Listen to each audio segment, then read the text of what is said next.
Hey buddy, and welcome to Doom Stoner review. This is a band from Sweden known as Goatess, and this is their third album. So let's take a look. So Goatess is back with the third album. This band has been there from 2012, and since three full-length albums have been released.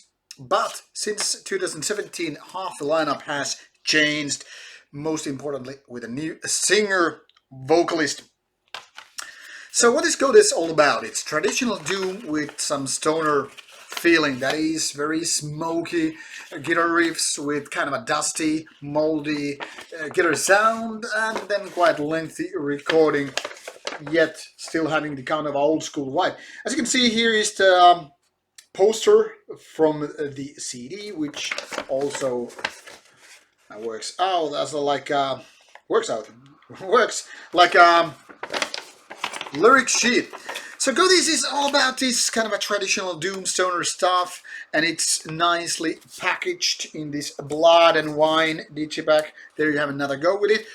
And well, most of these songs here on this 65-minute album are around 7 minutes, so it's a lot of repetition and also having those doom riffs to grow and grow until they are pretty much trained into nothing. Now, for doom and stoner fans out there, I think this is pretty solid release. It's very much delivering what is to be expected. That is, those riffs, and then just getting the groove motion going. But for the rest of us, I think this is not that big of a deal. The thing here is, none of these riffs, well, almost none of the riffs are really not that memorable. Also, not all of the songs are these 7 minutes, way too lengthy, in my opinion. Kind of songs, but there are a couple of riffs just that kind of pop up and make this kind of a main theme of the song more approachable, more interesting. That is the first track, Goddess, and also in the middle of the album called Dude Rider. They have these kind of a memorable things which are there to kind of promise something more to happen. So I was a little bit disappointed when the initial track, Goddess, it just turns out to be yet another doom stoner album, which is not that interesting in the long run. Also, I think 65 minutes is way too much unless you're a really hardcore fan. Then again, I don't know to who to actually even suggest this album to, except for, doom stoner fans.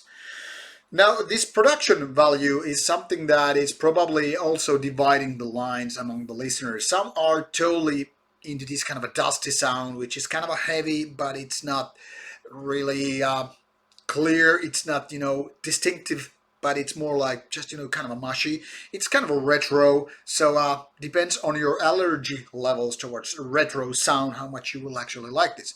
Now, I think the big game changer, however, is the change of vocalist since 2017, because now it's different stuff. I think this is more kind of a greasy rock and roll style rather than being kind of a epic doom or heavy metal style. So maybe it's more suitable for kind of a stoner sound, but those who are maybe expecting sort of a heavy epicness are gonna get a little bit of disappointment. Now, this vocalist has previously known for the death metal stuff, Crucifier, so in that respect, it might be a little bit of a cultural shock in terms of, switching from death metal to kind of a doom stoner stuff. So this is very much a kind of a genre-oriented fan release. If you're into doom and stoner, definitely go check out Goatess. I think you will be liking this one. However, if you are not a solid Doom fan, if you're only picking certain albums here and there, or not listening to Doom Stoner at all, maybe you ought to be skipping this one. And Blood and Wine is out this week. That is 27th of September 2019.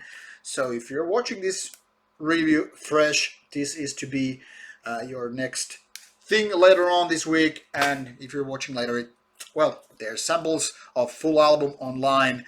Nowadays, at the moment of this recording, that is, there are only a couple of tracks, but that they should be giving you a kind of a hint what is to be expected when listening to full album. Thank you so much for watching this review. See you soon. Bye bye.